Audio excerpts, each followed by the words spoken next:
सारे देश ने देखा, जब विपत्ति आई, जब आपत्ति आई, तो कौन सामने आकर खड़ा हुआ? पाकिस्तान के कबायलियों ने जब कश्मीर के ऊपर आक्रमण किया, हिंदुस्तान की, भारत की सेना असहाय, न राशन है, न गोला, न बारूद। तब राष्ट्रीय स्वयंसेवक संघ के प्रचारकों ने राशन पहुंचाना शुरू किया, गोला बारूद पहुंचाना शुरू किया, और उनकी वो उत्कट राष्ट्रभक्ति के कारण हम कश्मीर को बचा के रख सके। देश के पहले प्रधानमंत्री नेहरू जी को भी ये स्वीकारना पड़ा कि अगर राष्ट्रीय स्वयंसेवक संघ के स्वयं सेवकों ने अपनी सेवाएं मां भारती के चरणों में अर्पित ना की होती तो कश्मीर को बचाना मुश्किल हो गया होता। जब कभी विपत्ति आई, जब कभी आपदा आई, प्रचारक सामने दिखा। फिर दुनिया ने यह भी देखा, केरल के अंदर एक ऐसी रेल दुर्घटना हुई, स्वयं सेवकों ने गाड़ियों में से निकालना शुरू किया आहतों को, तो उसमें केरल का एक चर्च का पादरी जो बुरी तरह क्षतिग्रस्त उस रेल के डिब्बे में फंसा था, उसको निकाला, उसको गंतव्य तक पहुंचाया। वो देखकर अचंभित था, आश्चर्यचकित था कि राष्ट्रीय स्वयंसेवक संघ का स्वयंसेवक बिना धर्म भेदभाव दृष्टि रखे हुए मुझ आहत की सेवा करने वाला। वो अचंभित हो गया, हतप्रभ हो गया। बिना भेदभाव और बिना अपने और पराये को देखे अहिर्निश बहते रहना, सेवा के लिए अपने आप को आहूत करना। लेकिन कितना बड़ा दमन चक्र आजादी के पहले और आज तक राष्ट्रीय स्वयंसेवक संघ का चलता रहा। आदरणीय नरेंद्र मोदी जी ने कहा कि नहीं जानता जगत एक प्रचारक कैसे जीता है, उसके जीवन का लक्ष्य और उसके प्रति उसका उदात्त भावना क्या है, वो जो संघ को इतना विस्तार देती है, इतने दमन के बाद भी नई ऊर्जा देती है, वो क्या है? वो शस्त्र नहीं है, वो है वैचारिक धरातल। कोई भी व्यक्ति तब तक अपने लक्ष्य की तरफ अग्रसर रह सकता है जब तक उसके पास वैचारिक धरातल है, वो वैचारिक निष्ठा। कितनी सारी विपत्तियां आई, कितने सारे विघ्न बाधाएं आए, लेकिन जब जब भी विघ्न सामने आते हैं, सोते से हमें जगाते हैं। खम ठोक ठेलता है जब नर, पर्वत के जाते पांव खड़। ये स्वयं सेवकों ने अपने जीवन में करके दिखाया है। मैं तो इतना ही निवेदन करूंगी, आज ज्योति पुंज का अर्पण नहीं हो रहा।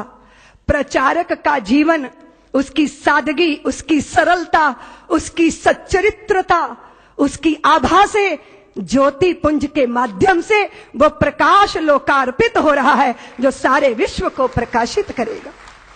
एक प्रचारक का जीवन कैसा होता है?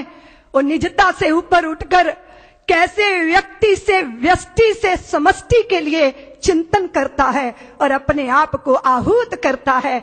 चुपचाप दीपक की तरह जलता है, पारिजात के पुष्प की तरह चुपचाप जर जाता है और अपनी सुगंध से मां भारती की धरती को सुगंधित कर जाता है। यह ज्योति पुंज का लोकार्पण, मैं लोकार्पण ही नहीं देख रही, इसके साथ कुछ और भी देख रही हूं। एक कुशल संचालन व्यवस्था में वो जो संघ की शाखा में प्राप्त होता है, तो आज दिखाई दिया। गुजरात ने वो प्रयोग किया और हम आज नरेंद्र भाई मोदी को राष्ट्रीय स्वयंसेवक संघ के प्रचारक के नाते मुख्यमंत्री के रूप में जब दुनिया ने देखा, तो हिंदुस्तान कहता है कि नरेंद्र भाई मॉडल मुख्यमंत्री हैं। देश के अंदर ये चर्चा हो रही है। लेकिन नरेंद्र भाई कैसे बन गए? ये 4, 5, 10, 15 सालों का चमत्कार है। नरेंद्र भाई के भीतर का वह प्रचारक जिसने अपने आप को नर्मदा की धारा में डाला और समय के थपेड़े परिस्थितियों की उस सारी विभिन्नताओं के बीच में अपने आप को प्रचारकों के माध्यम से उनकी दृष्टि से तराशा, तो वो नर्मदा की धार में पड़े हुए पत्थर की तरह आज नर्मदेश्वर महादेव की तरह अपने आप को स्थापित कर रहे हैं और सबको एक मार्गदर्शन दे रहे हैं। नरेंद्र भाई के भीतर मैं उस प्रचारक को आज राष्ट्र नायक बनते हुए लोकार्पित होते देख रही हूं। ये दृष्टि मैं इसलिए कहना चाहती हूं कि विकास के साथ साथ अपनी विचारधारा के साथ साथ जो गुजरात ने एक कीर्तिमान स्थापित किया है। और नरेंद्र भाई ने 5.5 करोड़ गुजरात वासियों का पुत्र बनकर जो उनके सुख दुख के साथ अपने आप को अर्पित किया है, सचमुच ये गौरव और गर्व का दृश्य है। हिंदुस्तान, भारत, भारतीयता तब स्थापित होगी जब राष्ट्रीय स्वयंसेवक संघ के बहुत सारे प्रचारक ज्योति पुंज की तरह अपने आप को आहूत करेंगे मां भारती के चरणों में, और हम देखेंगे कि देश वैभव के पद पर और अखंडता के पद पर विराजमान हो गया। देश की सीमाएं सुरक्षित हुई, हमारी अस्मिता, हमारा स्वाभिमान, हमारा भाईचारा, हमारी पहचान, सब कुछ अक्षुण्ण ये तभी होगा जब संघ के प्रचारक अपनी भूमिका को इस तरह, वो राष्ट्रीय व्यवस्थाओं का संचालन, कितनी सुंदर व्यवस्था सारी देश में आज चर्चा हो रही है। इसलिए मैं आज गुजरात के लोक नायक के इस कार्यक्रम में पुस्तक के लोकार्पण में नहीं आई हूं, मैं राष्ट्र नायक के रूप में नरेंद्र भाई मोदी को देखती हूं। और आने वाले समय में बहुत सारी चुनौतियां हैं जिनको हमें स्वीकार करना है। आप सबके बीच में ये जो क्षण थे बहुत ही अद्भुत, रोमांचित कर देने वाले क्षण थे।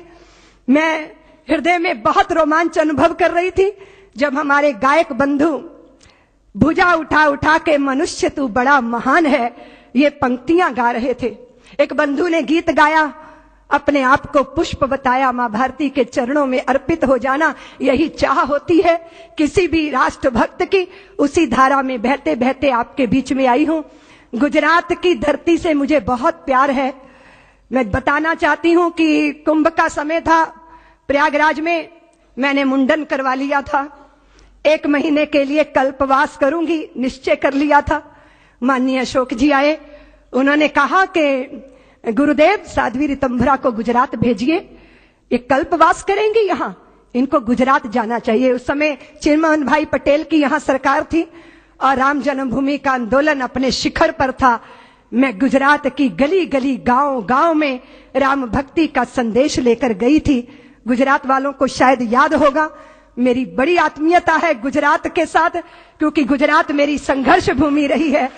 और हिंदुत्व के उदय काल का जब प्रारंभ था तब मैंने भी थोड़ी सी सेवा गुजरात की धरती पर की थी, इसलिए मेरा भावनात्मक रिश्ता गुजरात के साथ है।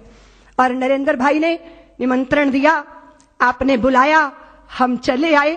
आपने जिन प्रचारकों के बीच में अपना जीवन जिया उनके बारे में लिखा है, गुजराती की लिपि में लिखा गया है। मैं सोचती हूं कि इसका हिंदी संस्करण भी निकलेगा तो निश्चित मैं भी सौभाग्य अर्जित करूंगी उसे पढ़ने के लिए।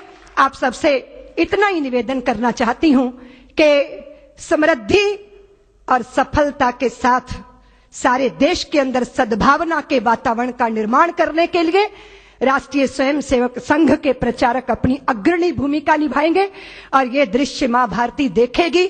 हम सब गौरव का अनुभव करेंगे, अपने लक्ष्य को पाएंगे। सच है कि साधना न व्यर्थ कभी जाती, चलकर ही मंजिल मिल पाती। फिर क्या बदली क्या घाम है, चलना ही अपना काम है। वाणी को विराम देती हूं। जय भारत, जय श्री राम।